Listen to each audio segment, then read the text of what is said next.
सूरज की किरणों में अमृत का वो प्रकाश, हर नई सुबह के साथ यीशु राजा है अब। अंधकार से जो लड़ती उसकी वाणी है आप, उसकी वाणी है आप, उसकी वाणी है आप। अमृत वाणी, अमृत वाणी, अमृत वाणी, अमृत वाणी, अमृत वाणी। पहला पाठ निर्गमन ग्रंथ अध्याय 34 पद संख्या 29 से 35 तक। जब मूसा नियम की दोनों पाटियां हाथ में लिए पर्वत से उतरा तो उसे यह पता नहीं था कि ईश्वर से बातें करने के फलस्वरूप उसका मुखमंडल देदीयमान है। हारून और दूसरे इस्राएली मूसा का देदीयमान मुखमंडल देखकर उसके निकट जाने में डरने लगे। मूसा ने उन्हें बुलाया। इस पर हारून और समुदाय के नेता उसके पास आए और मूसा ने उन्हें संबोधित किया।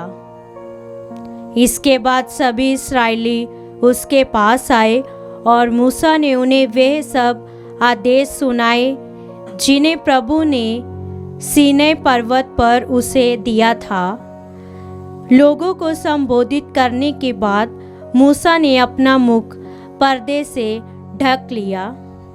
जब जब मूसा प्रभु से बातें करने तंबू में प्रवेश करता था तो वह बाहर निकलने तक वह पर्दा हटा दिया करता था।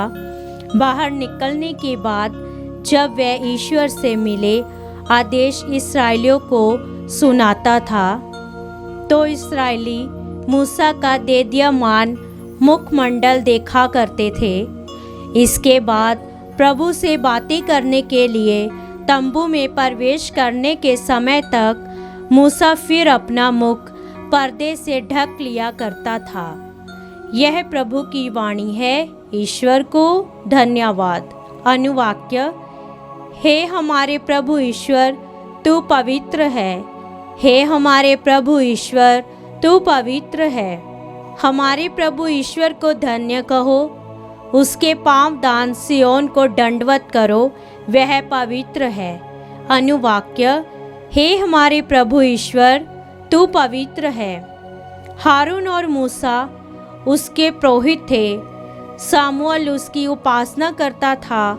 उन्होंने प्रभु को पुकारा और उसने उसकी सुनी। अनुवाक्य। हे हमारे प्रभु ईश्वर, तू पवित्र है। उसने बादल के खंभे में से उनसे बातें की। उन्होंने उसकी आज्ञाओं तथा उसकी संहिता का पालन किया। अनुवाक्य। हे हमारे प्रभु ईश्वर, तू पवित्र है। हमारे प्रभु ईश्वर को धन्य कहो। उसके पवित्र पर्वत को दंडवत करो। हमारा प्रभु ईश्वर पवित्र है। अनुवाक्य। हे हमारे प्रभु ईश्वर, तू पवित्र है। जय घोष। हालेलुया। प्रभु कहते हैं, मैंने तुम्हें मित्र कहा है क्योंकि मैंने अपने पिता से जो कुछ सुना है वह सब तुम्हें बता दिया है। हालेलुया।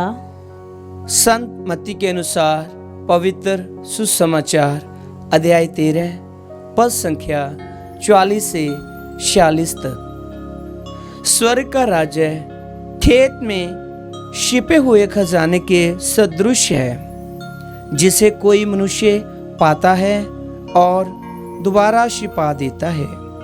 तब वह उमंग में जाता और सब कुछ बेचकर उस खेत को खरीद लेता है।